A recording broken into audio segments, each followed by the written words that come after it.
peace on the peninsula. President Trump can use all the elements of American power, even short of the use of force, and we can get the North Koreans to do what they think that they never would do. Russian collusion. Here's what they found.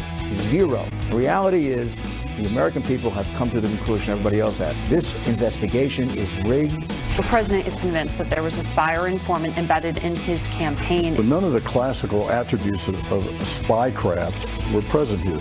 This is the most benign form of information gathering. Here at Rolling Thunder, their mission, raise awareness of our soldiers who never came home. These men and women have fought for the rights of all of us so that we can live free the way we do. He'll never be introduced the same way again.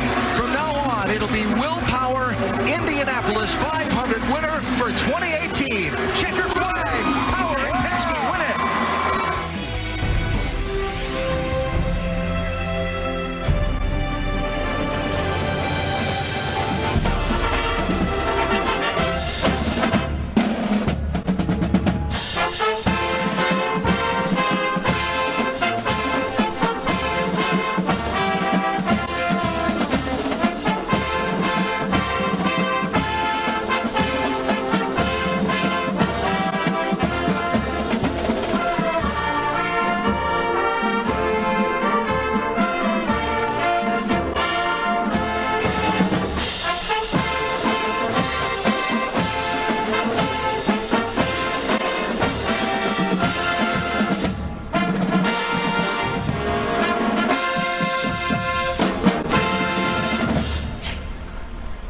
What a beautiful shot, beautiful sound. That is United States Marine Drum and Bugle Corps. We have them here this morning, of course, to honor Memorial Day. And I say honor because that is what today is all about, is honoring those that made the ultimate sacrifice for our freedoms. And that is why we are here today. They say all gave some, but some gave all. Excuse me, the Marine Drum and Bugle Corps that you can see in Washington. Actually, whenever you visit, you can get tickets for free and see that amazing, amazing performance. That's where they're out of the Marine Barracks in Washington, D.C., right? And what a special day. So special that Todd and I have dressed identical. We are the all three of us, actually. But all joking aside, I think I speak for all three of us when I say it is truly an honor to be on this couch on a day like today, when over the course of the next 4 hours, we're going to honor those who, like you said, literally gave all so that we could enjoy the things that we're going to do today, like barbecue and hang out with our families. They don't get that opportunity anymore because they gave their lives. Yeah, it's so true. So we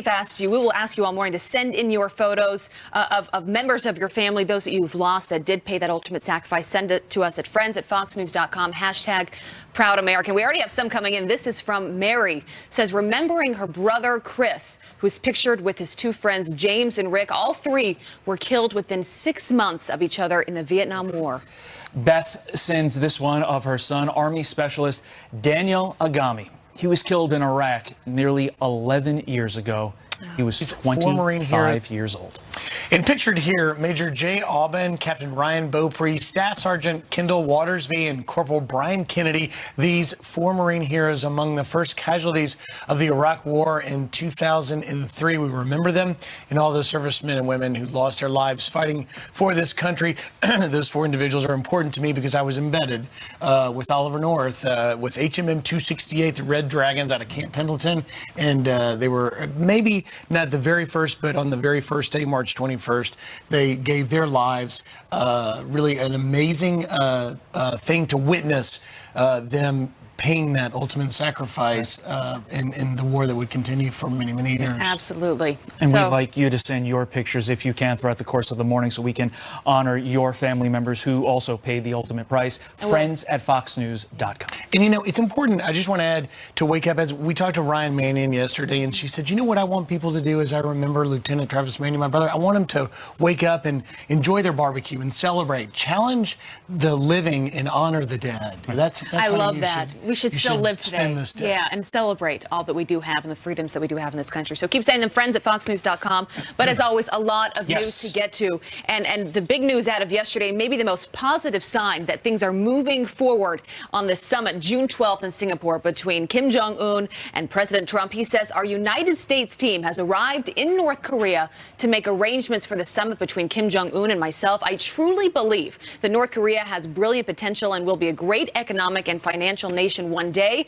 Kim Jong-un agrees with me on this. It will happen. So you already have members of the White House in North Korea, and this is how diplomacy works. Griff, you know this. Right. Oftentimes, all of this happens behind the scenes before they ultimately sit across the table from each other and shake their hands. That's right. Well, so in the significant development being that the South Korean President Moon Jae-in saying that the North Koreans are committed to denuclearization. What that team in North Korea, the U.S. team, is doing is trying to see what does denuclearization look like. It could be very different from a North Korean's perspective to ours. And Gordon Chang, an expert who has been on this here and really the foremost person we go to on these things, here's what he had to say about this whole showdown. President Trump issued the letter saying that he wasn't going to Singapore on June 12th because of the string of the unusually belligerent statements from North Korea. Well, within hours of that, North Korea issues a series of unusually conciliatory statements, one of them saying that they were willing to accept the Trump formula. You know, so the North Koreans basically understood that they had gone too far and they wanted the summit. And of course, they need the summit. The president did stare and the North Koreans did blink.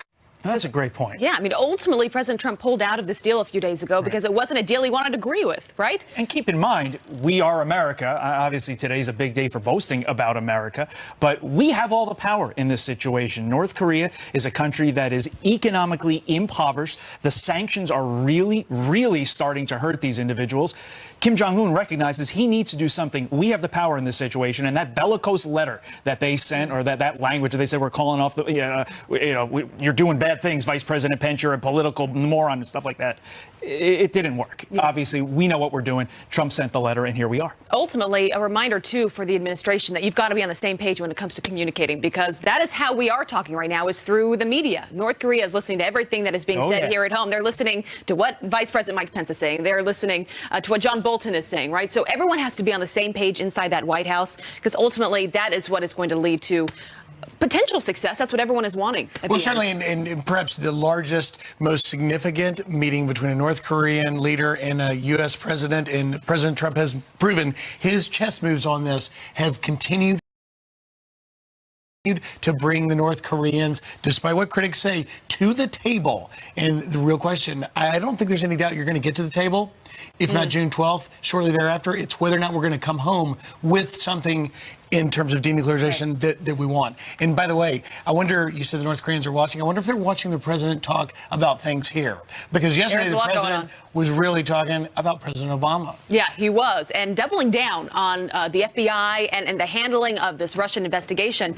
And he continues to go back to former President Barack Obama and those years during the campaign even when they knew that Russia was trying to meddle in the election. So he sent out this tweet directed at President Obama, says, why didn't he do something about the so-called Russian meddling when he was told about it by the FBI before the election? Because he thought crooked Hillary was going to win and he didn't want to upset the apple cart. He was in charge, not me, and he did nothing. So that is a big question, Todd, is what did Barack Obama know, and when did he know it? And there's also that comment from Jim Clapper earlier this week that, like, this was actually a benefit to the Trump campaign. Then why didn't the Clinton campaign, I'm gonna back the Clinton campaign here for a moment, why didn't they get the same help and the same benefit that the Trump campaign did? Rudy Giuliani weighed in on this himself, talking about the hypocrisy and what's going on as we sit here today on Memorial Day. Take a listen.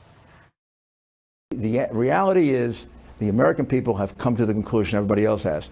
This investigation is rigged, it's unfair, and if they have to choose on impeachment or not, with a president who's going to be making peace with North Korea, God willing, we should all be rooting for that. This could really turn on them, and they're not going to have their impeachment Congress that they want. We're not going to sit them down if this is a trap for perjury, and until we're convinced of that. And if they don't show us these documents, well, we just going to have to say no. It could happen. He wants to do it. So far, since I've been in this, all I see are obstacles that they're putting in the way.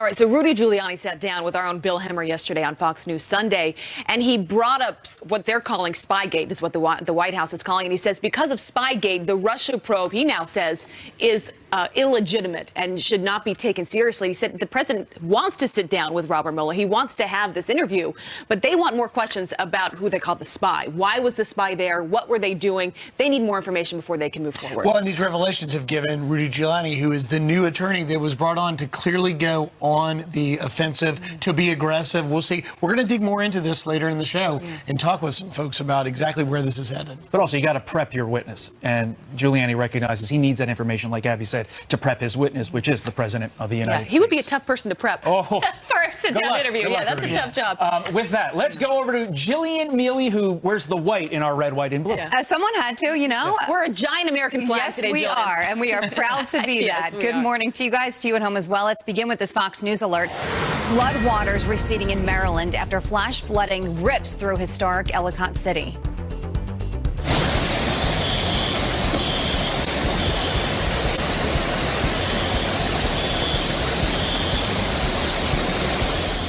Just look at that. The city now under a state of emergency. Rescue crews getting dozens of calls about people trapped inside cars and homes. The same area still recovering from devastating flooding 2 years ago. Down south, evacuations underway in Florida's Panhandle as subtropical storm Alberto nears the coast. More on that in about a half an hour. Meteorologist Adam Klotz is busy right now as he tracks it all. Former President George H.W. Bush back in the hospital being treated for low blood pressure and fatigue. A family spokesman says he's awake and alert, but will likely stay in the hospital for a few days. Just a day earlier, the former president visited veterans at an American Legion pancake breakfast near his summer home in Maine. Freed prisoner Josh Holt and his family could be back home in Utah as early as tomorrow. Right now, they're being treated at Walter Reed Medical Center. Holt, an American, traveled to Venezuela to meet his wife. They were arrested, accused of stockpiling weapons, and held for 2 years. After painstaking negotiations, President Trump was able to help secure their release.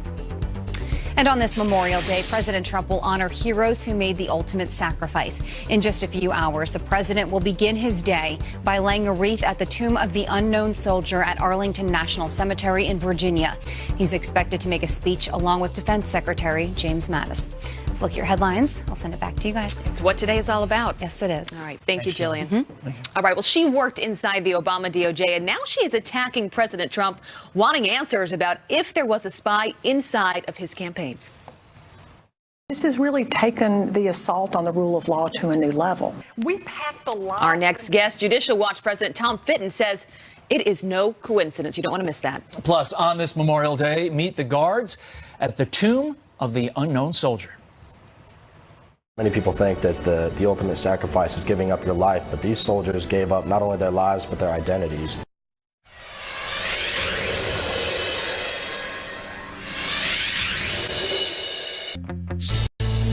Has really taken the assault on the rule of law to a new level. Really from the beginning of this presidency, President Trump has not observed the time-honored norm that's been in place, at least since Watergate, that there should be a real division between the Department of Justice and the White House. Former Obama officials on the defense over allegations of a politically orchestrated spy ring to hurt President Trump's campaign. And our next guest warns Sally Yates has a lot to be worried about. Here to explain it, Judicial Watch President Tom Fitton. Tom, good morning. Thank you for coming in on Memorial Day. Good morning. God bless America. Yes, indeed. So, Sally Yates, assault on the rule of law. What is your reaction? What do you make of this?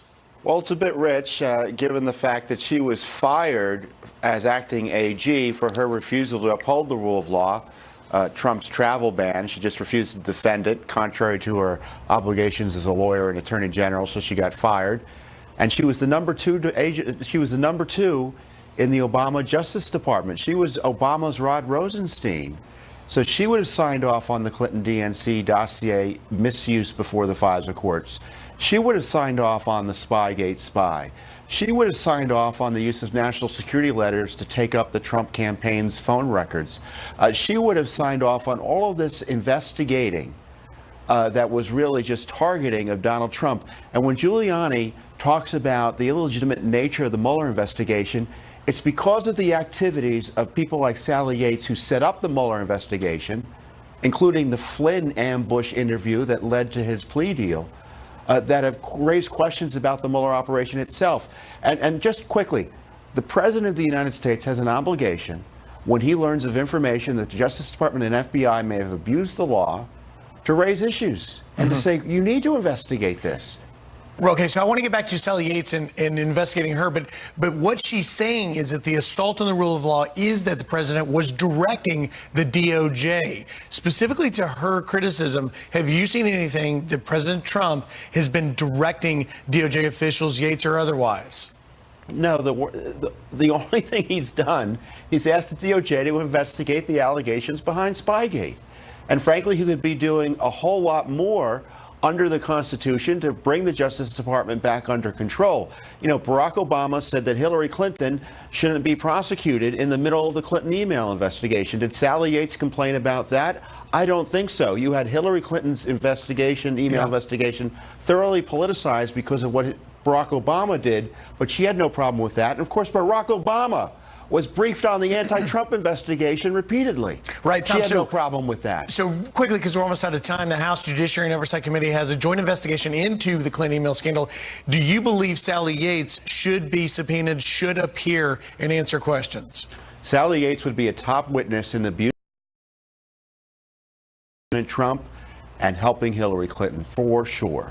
All right, Tom Fitton joining us this morning on Memorial Day. Thank you very much, sir. You're welcome. Thank you, Griff. All right. Chelsea Clinton bashing the president overseas, saying Trump degrades what it means to be an American. Is that fair? We debate it next. Plus, Dan Bongino is here. It wouldn't be Memorial Day Monday without Dan.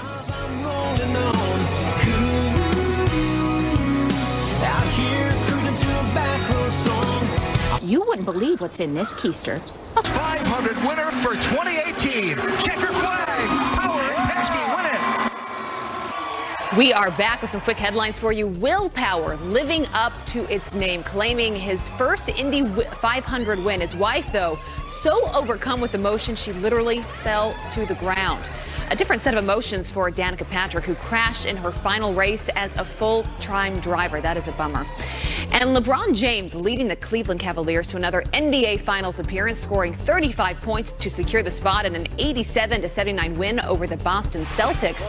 This will be James's 8th straight championship appearance. What a talent he is. Todd, over to you. Yeah, be breaking news. He's good. Chelsea Clinton taking the anti-Trump resistance overseas, blasting the president ahead of his upcoming trip to the UK, telling The Guardian, quote, I've been to multiple protests since the election. If I lived in Britain, I would show up to protests because I don't agree with what he's doing to degrade what it means to be an American. So, is that fair? Here to debate, David Goodfriend, former Deputy Staff Secretary to President Bill Clinton, and GOP strategist Gus Portella. Gentlemen, thank you so much for being here on this Memorial Day. David, first question for you. Degrading what it means to be an American. What Trump policies are doing that? Well, first of all, I want to say happy Memorial Day to my Vietnam War veteran stepdad and all the other veterans out there. It's a great day to be an American, so thank you for your service. Second of all, when you sit in the White House and you've been accused of paying off prostitutes, and when you, before become president, you've gone overseas yourself to say that the sitting president is ignorant, you don't have the right to complain when the former first daughter calls the same thing out to you. Okay, so David, but what policies? In this case, President, policies. Sure. Let's start with trade. The things that the president has done so far to hurt American farmers, the things the president has done so far to hurt American business, that's pretty embarrassing. The second thing the president has done is basically use what courts, federal courts in the United States have said are race-based policies that are illegal. I want to get Gus to respond to that, David. If you ask what the policies are, he's an embarrassment to most of us who consider ourselves good Americans. All right, Gus, we have trade, we have race. How do you respond? I think that those claims are baloney, in my opinion.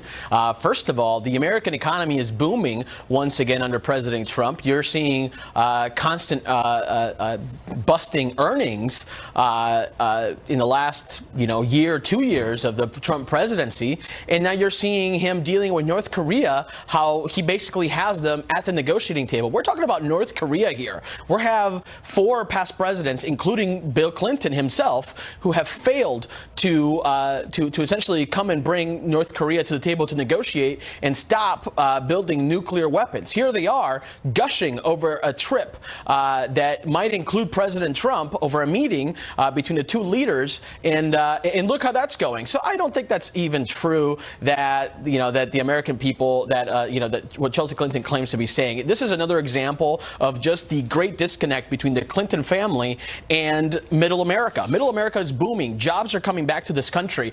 First of all, they're making more money and now are able to even get more money from their tax the tax reform bill. Gus, I want to get another so Chelsea Clinton quote in here and have you both respond. This one says, "Not only do I want an administration that isn't venal, corrupt, and focused on making life harder for millions of Americans, I also want a competent administration." We have about 60 seconds remaining. Let's split it between the two of you. David, take it on. I agree with Chelsea. I mean, this guy is getting in more trouble. Every headline is another scandal. If it isn't Russia, if it isn't paying off prostitutes, it's something else. It's disgusting and embarrassing. As for my friend Gus here, I remember watching him on CNN en Espanol during the Republican convention. You said, Gus, yes, I supported another candidate, but now I guess we have to rally behind Donald Trump to help with the economy, to help with other things. You seem to be willing to put the economy ahead of everything else, and I'm not even convinced that employment levels are where they should be. All right, because people are concerned about their everyday lives and their paychecks, and they're worried. So 30 seconds you seem are up. willing to be I promise put it all Gus. I promise Gus the final 30. Gus, take it away. Well, again, I want to point out to my friend that, the unemployment levels are at a historic low. One, earnings are up again, and the president is doing what is right to solve very important issues that the country is facing today. And again, business is booming, and I think that his does he embarrass his trade deals? No, not at all. I actually am a strong supporter and thankful for all the work and the reforms that he's introduced. All right, and guys, we need more of it. We appreciate a robust debate here on a Memorial Day Monday. Thank you so much for being here, Thank Gus you. and David. All right, dozens of former Obama officials are running for office. Their platform, I'll give you 4 guesses. They all end with resist. Will that work, though? Our guy, Dan Bongino, on that next. Plus, on this Memorial Day, meet the guards at the Tomb of the Unknown Soldier. Many people think that the ultimate sacrifice is giving up your life, but these soldiers gave up not only their lives, but their identities.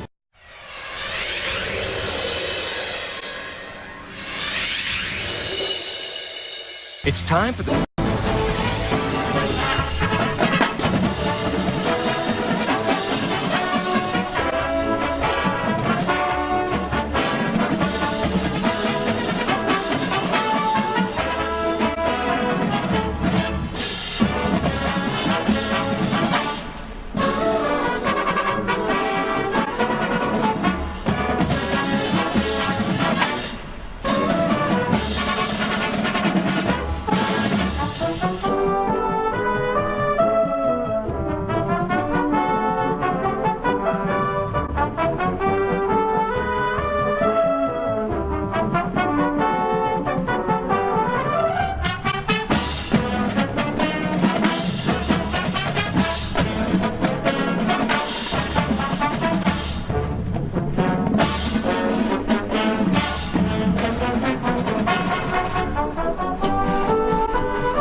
Way to honor Memorial Day. The U.S. Marine Drum and Bugle Corps, they are performing The Noble Men. They are with us this morning.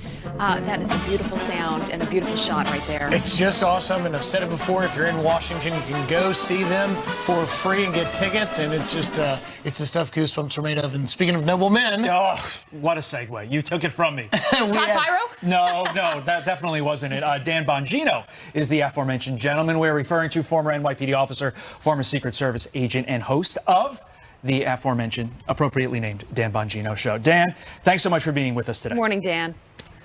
Hey, you got it. That's crazy, right? How they found a guy named Dan Bongino to host the Dan Bongino Show. It's amazing how that works. So I'd love your thoughts on something that came out yesterday. So you know Adam Schiff, he is the top Democrat in the House Intel Committee, and he doesn't want this Russia probe to end. Dan, you know this. So he has some advice on how to keep it running. He tells bums, and the bums he's referring to are Republicans in Congress. Here's what he said yesterday. Well, the broad question is, how do you counter a president who repeats falsehood after falsehood after falsehood, that has the bully pulpit of the presidency to do it, and has allies in Congress who are willing to support that? And Martha, at the end of the day, there's only one remedy for that, and that is you need to throw the bums out. As long as there's a majority in Congress that is willing to do this president's will, and as long as we have a deeply unethical president, there's only one remedy, and that is to change the Congress. And to let the investigation go on. And that's what we need to try to fight to do. Right, so you have Nunes, Gowdy, the list goes on, with serious questions to the FBI about how things have been handled. He says they're just a bunch of bums, Dan. So I'm trying to grasp the logic train he's using here. He's saying that you should throw the bums out because they're dishonest. But this guy's the champion of dishonesty. He's one of the bums. I don't know what he's talking about. Do you understand he's lied to the American people for over a year now about the existence of evidence in the Russian collusion investigation of collusion that doesn't exist? He cannot admit and cannot give up the fact that none of this happened. Now the dance is about the euphemisms and the spy versus an informant. I'm telling you, this is all nonsense. The Democrats cannot give this up. This is all they have. They've defined themselves by Russian collusion that did not exist. Dan, they may be finding themselves with a tough question. The president tweeting yesterday saying, during all this, where was President Obama? What do you say? Yeah. You know, I've been itching to get this out there. Let me explain to you from an insider's perspective, from someone who's worked in law enforcement. I've had interactions with intelligence often, and these types of things. The reason they're dancing around this spy versus informant narrative is precisely because of what you just asked, Griff. The role of Obama. Let me explain this to you quickly. Spy would mean it was someone from the outside inserted or designed to interact with a campaign to get information, meaning someone told them to do it. An informant would have been someone inside the operation that saw something negative and wanted to come out and speak about it. That's why they're not using the word spy, precisely because it implicates Obama, who put him from the outside into the Trump campaign. No, I'm so glad you clarified that. And you're obviously former Secret Service, so you understand the difference between those terms. But the fact that the Trump campaign is like, we didn't even know this was going on, is the reason, to your point, exactly why they are calling it a spy. And Dan, speaking of Obama, dozens of former Obama officials are running for office. Obviously, they're not running for the presidency in 2018 because we have to wait to 2020. But 64 former staffers are running for office across the nation, obviously lesser races. What do you make of this? You think they have a chance? Maybe. I mean, there's so much anti-Trump nonsense out there going on. They may have a chance, but what are they running on? I don't understand. Is there some kind of a mass movement to go back to the Obama era? Hey, let's get back to 1% GDP growth. Let's go back to, $1,000 a month premium hikes on Obamacare. Even better, let's get back to weaponizing the IRS to target conservatives. Hey, I got one for you. Let's go back to the days where we spy on our political opposition and use euphemisms like, undocumented FBI employees to spy on people. I mean, I don't see any mass movement to go back to the dreadful Obama days. This is not, they may win just based on anti-Trump stuff, but it definitely won't be anybody's record. So Dan, quickly review, you are not voting for any of those individuals. That's a great, you know what? That was, you must be Karnak from the Johnny Carson show. I felt pretty confident in that. Dan Bongino, thank you so much for being here with us. Have a good Memorial Day with your family. Good to see you this morning. Thanks, all right, guys. a lot going on, though. We want to go over to Jillian for some other headlines we're following. Hey, Jillian. That's right. Good morning to you guys, to you at home as well. Let's take you to this video right now that you have to see. It's really wild video. A man is pulled over for reckless driving, crashing into a police car, then speeding off in reverse, all as he's questioned by cops. The man spinning in circles, slamming into several cars. This is in New York City. His front bumper coming off. He was arrested after hitting another car and hurting the driver. 3 police officers are also injured. Wow, that is violent. A flying lesson ends in a crash landing on a crowded freeway. The flight instructor taking control and touching down in Utah when the plane lost power in the air. Officials say it flew under an overpass before crashing into a packed car on the interstate. The teenage student pilot was practicing takeoffs and landings when the plane began having mechanical issues. It's frightening. Amazon's Alexa is helping the Church of England go high tech. Alexa, ask the Church of England for a morning prayer. Let us pray. The church launching its own Alexa skill or app to help spread its Christian message. Users can ask their devices for prayers, explanations of faith, and information about local church services. The guards keeping watch at the Tomb of the Unknown Soldier have a message to all of us on this Memorial Day. Many people think that the ultimate sacrifice is giving up your life, but these soldiers gave up not only their lives, but their identities. We're out there because, those unknown soldiers, they deserve every bit of perfection that we give them when we step beyond the chains and onto that plaza. The Sentinels who watch over the tomb are part of the Old Guard. Before Memorial Day, they place more than 220,000 flags in front of headstones at Arlington National Cemetery. Look at that.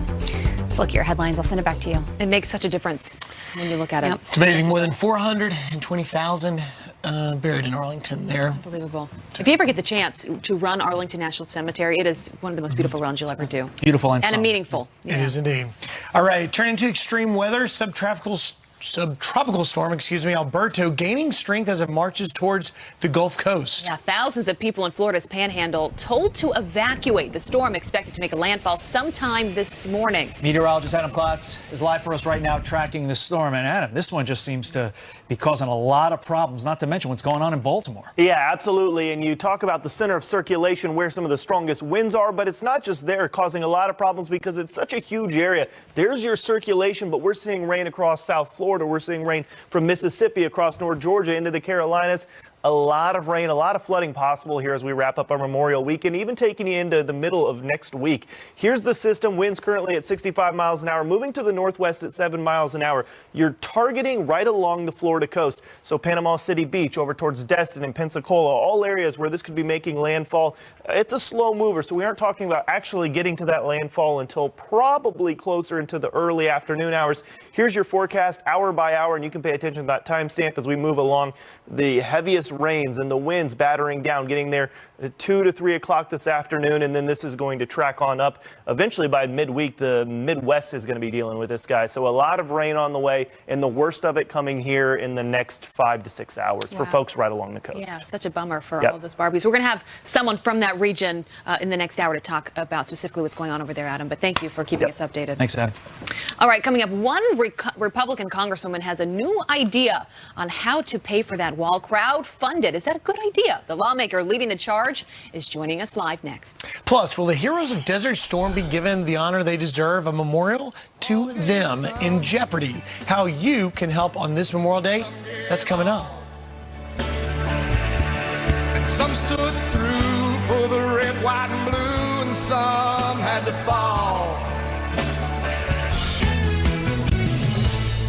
Welcome back. Some quick headlines. A liberal mayor in California wants to give $1,000 to people deemed most likely to shoot somebody. Stockton Mayor Michael Tubbs is proposing offering 18 months of counseling in the cash if they stay out of trouble. The program is called Advance Peace. It's modeled after a similar program in another California city. Filing down knives may be the solution to brutal stabbing attacks. In the wake of tragedies like last summer's in London, a British judge now suggests the public should get their knives shaved down to have the points rounded out, and that long-pointed knives should no longer be sold. Todd? No transition there. Solo, a Star Wars story. How do you do the Star Wars knife transition? Yeah, wow. A Star Wars story entitled Solo, struggling to meet high expectations in its opening weekend. But it's still on track to beat out Deadpool 2 in Avengers Infinity War this weekend. Let's step into the Fox Light with Fox Senior VP of Marketing, Michael Tamero. Yes. Good morning. Good morning, guys. What did you think? I liked Solo, a Star Wars movie, and it's getting a lot of hate out there, but it was a perfectly fine Star Wars movie. I think part of it is all the pent-up demand from the first one, The Force Awakens, 3 years ago, is starting to diminish a little bit. This is the fourth Star Wars movie in 3 years. We just had the most recent installment only 5 months ago. So it could be some fatigue is starting to set in. And that said, there's a lot of movies at the box office this weekend between Avengers, Deadpool is still running hot. It pulled in about $42 million this weekend alone. Avengers pulled in about $15 million. So there's also a lot of competition out there. That said, this week weekend overall pulled in about 175 million combined. That's 23% above the same weekend last year. So summer 2018 at the box office is off to a great start. And that says a lot considering last year was the worst summer box office in 25 years. All right, so I was just going to say today a lot of people may look to go to a movie there with their family. So if you It's have, raining out, it's a good day for it. You are a good judge of this, and your honest opinion, if you have to see one movie. Putting me on the spot there, Abby Huntsman. What would you see? I'm a Star Wars geek, so I would probably go that. But that said, I was telling Griff earlier, Deadpool 2 is if not better than the original, and that says a lot because Ryan Reynolds is all in with these movies. He's put his heart and soul into both of these movies. They're passion projects of his, and it comes across on the screen. He was meant to play that role. He was meant I'm to going play to see that Deadpool 2. Oh, yeah. Sold. Ryan Reynolds is awesome. Tamara, do they make rom-coms anymore? I'm not into all this stuff. I'm like the Yeah, exception. now there may be a couple coming out this summer as All well. right. See, because the hero, it's funny you mention that because all the action superhero movies have all become comedies in and of themselves. That's taken a little bit of that away, but look for some of those coming out this summer. Awesome. Michael Tamara, thank you. Good to Thanks see you guys. for Take care. Memorial Day. All right. Well, she met with President Trump on Friday. Now she is here to tell us about it. Candace Owens joins us just ahead. Plus, will the heroes of Desert Storm be given the honor that they deserve? A memorial to them is in jeopardy. Can you believe that? How you can help, though, on this Memorial Day. This very important story is coming up next.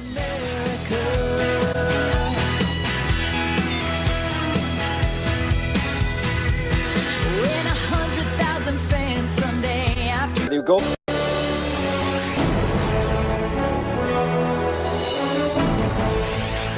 Today, Memorial Day parades across the country will honor the fallen, including those who fought Desert Storm, the nation's first major foreign crisis after the Cold War. Last year, President Trump approved a new memorial to the Desert Storm War, but now its future is in flux after a commission of unelected bureaucrats voted against the proposed location on the National Mall. Desert Storm War Marine veteran Lance Corporal Scott Stump is president of the Memorials Association. He joins us now. Sir, thank you so much for being here. And quickly tell us the story as to what is happening here. Sure. This has been an 8-year journey so far. And we have been, after the approvals by Congress and the president, we've been working on the site selection process, which we found out can be fairly complex. And we started with a list of 100 potential sites. We winnowed that down pretty quickly to really 30 potential contenders. And then from that, we whittled it down to really about a half a dozen that we felt were, suitable, that met our criteria. And then we went boots on the ground, visited these sites. And I just want to point out that this list of sites, we didn't come up with that. That was something that's been established and it's out there. So we followed the rules. We followed to the letter of the law from the very beginning. We determined a site that we felt was the most appropriate.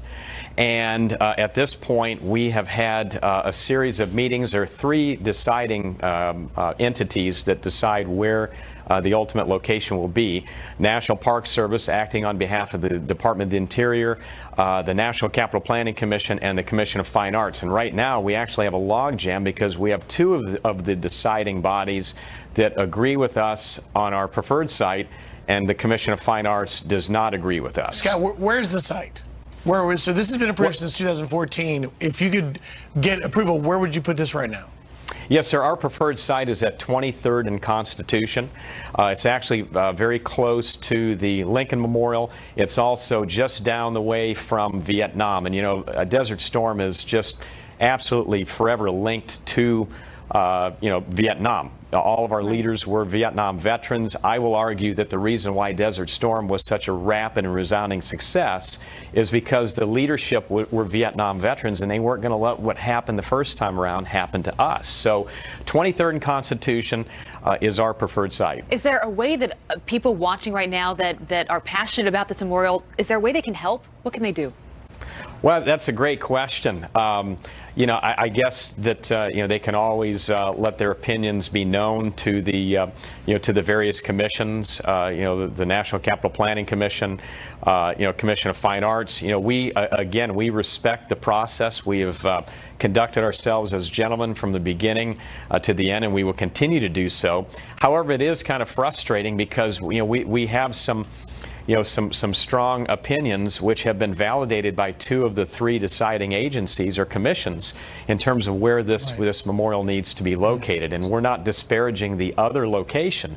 It just so happens that that location is very visible, but it's just not as accessible. And we feel that it's important that when somebody is visiting our nation's capital, that they're able to walk and learn that story of the history of this country in a pedestrian-friendly way. Sir, I'm confused as to why the Commission on Fine Arts is doing this. Do you have any reason, any understanding why? Yeah, that's a really great question. I really don't. We've heard some objections in the past, such as, well, there are already too many war memorials on that end of the mall. And just to be clear, this is not the reserve portion of the mall. So this is technically, it is technically the mall, but it's not on the mall. We've heard some of those, types of objections. And again, if there were some valid objections, maybe there's an infrastructural problem that would cost tens of millions of dollars more or extend the timeline, we absolutely would move on. But there just hasn't been any real legitimate reason posed. Lance Corporal Scott Stump, thank you for your service. We have the website up on the bottom of the screen. Thank you very much for joining us. Thank you for having me. All right, coming up, Congressman Diane Black, Candace Owens, country star John Rich, and golfer John Daly on this Memorial Day. And retired Navy SEAL Jocko Willink reminds us what we should be thinking about today. And sacrifice.